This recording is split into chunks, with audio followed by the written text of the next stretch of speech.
Hello everybody, your Mysteries Nerd here, and for this Fatal Frame video, I will be explaining the Tattooed Curse of Fatal Frame 3. Fun fact, it was never officially called the Tattooed Curse. That was a term created by the Fatal Framers. The Tattooed Curse was born from the last tattooed priestess, Reika Yoshino, when she witnessed her lover being murdered in front of her by the Kuze family head.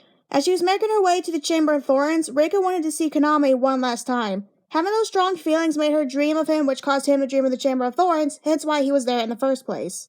Feeling guilt that he was dead because her dream brought him there, the distraught priestess allowed the tattoos to enter her eyes, causing them to act as mirrors to reflect her own pain, which in turn caused the unleashing of the rift. So that's the slight origin of the curse. Now let's get into the curse itself and how it afflicts people. The tattooed curse afflicts people that have lost family, close friends, a lover, or basically someone close to their heart in a tragic incident that they themselves had survived.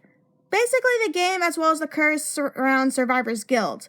If the person survives the tragic incident, whether it be hiding in a closet while your entire family gets murdered by a burglar, being the sole survivor of a plane crash, or in Ray's case, being the only survivor of a fatal car crash that was caused by your reckless driving, killing your fiancé.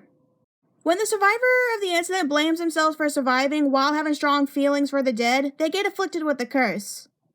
Another way to get afflicted by the curse is being dreamed by someone who has it, so you don't necessarily have to have someone close to you die in order to get the curse.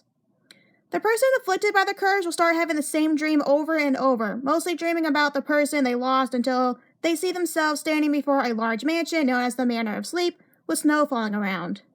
This large manor would be the Kuze Shrine back in its prime, so they're seeing what people saw while going inside to offer their pain to the priestess, which this would mostly take time during the winter. Apparently, when some people do start dreaming of the manor, they do know that once you go inside and follow the dead, you can't come back, but many do choose to follow. The cursed victim will see their deceased loved one enter inside the mansion, and they will follow in after them.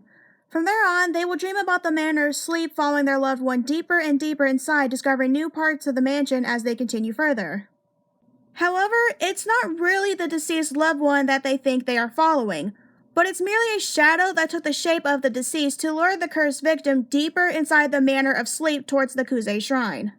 As they continue to dream, they will eventually stop dreaming about following their deceased loved one through the Manor of Sleep and start dreaming about being chased by the shadow as the victim is taunted for surviving, making their survivor's guilt so much worse. But as they continue to roam around the manor, they are stalked by a woman covered in a blue tattoo. Okay, my own little personal theory, I think these shadows are born from the miasma that got unleashed when the rift opened, and these shadows just take the shape of whatever deceased loved one the cursed victim is dreaming about. Now, for the whole being chased by the shadow, the evidence clearly points to that being fact, as we see with Yoshino Takigawa, who is the only other living, breathing person you encounter in the Manor of Sleep.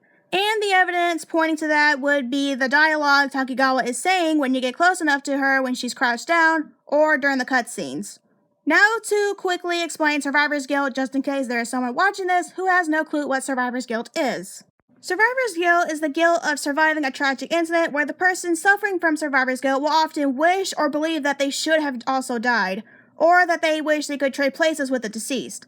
Like for Takigawa, she was the only survivor of a plane crash that killed her entire family. She was trapped, buried underneath rubble from the plane, and the corpses of her family for 3 days until rescue crew found her. So, just like Reika, the victims of the curse blame themselves for the death of their loved one. Okay, sorry to get off topic, I figured that information was necessary to include in this video. As they continue to dream, they will encounter Reika as she's roaming around the mansion, eventually reaching the point to where they can no longer avoid her, and they get touched by her.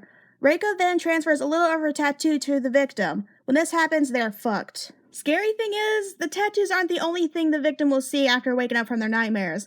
Sometimes people from the mansion will slip into the real world from the victim's dream. Like when we see Rei, she sees Takigawa next to her bed when she wakes up. After they have woken up, the tattoo will start to spread, starting as a bruise from where they had been touched by Reika, and within the course of a month, it will start to slowly and painfully spread as it forms into a fully detailed tattoo. But, of course, only the victim sees the tattoo and these ghosts around wherever they're at.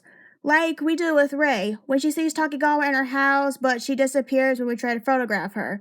So from a person's point of view, the victim is seen as hallucinating.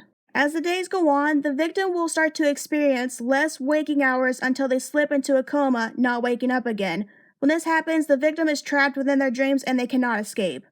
When the month is over, the tattoo will completely cover the victim's body, and the same with Reika, the tattoos will enter their eyes, causing them to see what Reika saw in her final moment, which will be Konami's dead face staring back at her. Despite replaying this game several hundred times, because out of the 3 we got here in the States, this one is my all-time favorite, I still find this next part to be really disturbing. After the tattoos have completely formed, covering the victim's body and then entering their eyes, the victim will then disappear from the physical world, leaving nothing but a scorch or a soot impression on whatever that they were laying on. Like, for instance, Takegawa, we see that she disappears from her hospital bed, leaving nothing but a black, human body-shaped stain. When this happens, them disappearing results in the victim becoming permanently trapped within the manor of sleep, so yes, they are dead, and they become another vengeful ghost in the mansion. And that was my explanation of the tattooed curse from Fatal Frame 3: The Tormented. Hopefully I got all relevant information tied to the curse in this video. If you thought I missed something, please let me know in the comment section down below. But if you're gonna say I missed the meaning of the tattoos, all that stuff, hold that thought. You just gave me an idea. How about if this video reaches 10 upvotes, then I will do a video explaining the tattooed priestess. I'll explain how she's selected, all the ceremonies she has to go through, piercing of the soul, the impalement ritual, the engravers, the handmaidens, the lullaby, all that good stuff, and how the ink is made. It's kind of disgusting how it's made, too. How the ink is made. Give this video 10 upvotes, and that video is guaranteed to happen. Fuck, now just thinking about it, it's gonna take me like 3 or 4 months of work I gotta do to get this video to sync up properly. Yeah, if you're wondering what the fuck, 3 months, I can edit a video like that in 2 days. I use an iPod 5, so I don't have a computer, so. Anyway, for the people who decided to ignore the spoiler warning, I hope 2 things of you. 1, that you're not in the comment section bitching that that the ending or the game was spoiled for you. I put the spoiler warning, so you have no right to bitch. And 2, for people who have ignored the spoiler warning and that you're not bitching, I hope that the very slight spoiler of the backstory of the antagonist did not completely turn you off from playing this game for yourself, because Fatal Frame is such a wonderful series. Like, these are games that I recommend you play before you die. And I'm not just saying that because of my own personal bias. These games do have a cult status, and these games are fucking amazing. Now, for people who are familiar with the Fatal Frame license, I'm pretty sure someone's gonna say, this is my all-time favorite. Well, you probably gotta have a Fatal Frame boner after you see this. You probably already noticed this. Yes, that is the Spirit Stone radio from Fatal Frame 2.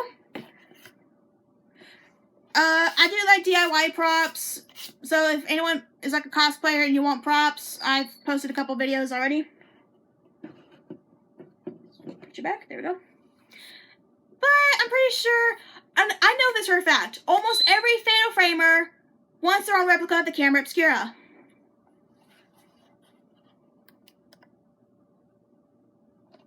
Yes, bitches, this is the replica of Miyu's camera from Fatal Frame 2 Crimson Butterfly. I love this so much. I busted my ass for 3 months to get this. As in, I made it. No, I'm not telling you this because I'm selling these. If you want your own replica of the Fatal Frame 2 camera, and I made this camera specifically because a lot of people seem to enjoy Fatal Frame 2 out of all the ones we got here in the States, the link is down below. Yes, I made a tutorial video. Love you. So, if you want your own Camera Obscura from Fatal Frame 2, feel free to go down to the video down below and follow my tutorial step by step. I do have a list of parts down below, so you'll know what you need. I did have a lot in the beginning of that video, but I took some out because a lot of them wasn't necessary. And if you want, you can like modify the process to make whatever camera from any game that you want. Realistically, I can only see that being done for the camera from Fatal Frame 3, because Ray's camera, it's kind of like this, because the door opens sideways, but she holds it sideways like this. So it looks like it opens down, but it doesn't. So that's pretty much all I have to say for this video. If you like this video, please give it an upvote. Follow the channel for more geek culture related content. I make stuff on anime, video games, horror films, anything I'm basically a nerd over. And yeah, I'll see you in the next video, which will be... Alright, you're going to see this shirt in the next video. and that's because I am working on it today. That will be my Anime no Taco Turns video, so follow the channel if you don't want to miss that, and I'll see you guys in the next video. See ya!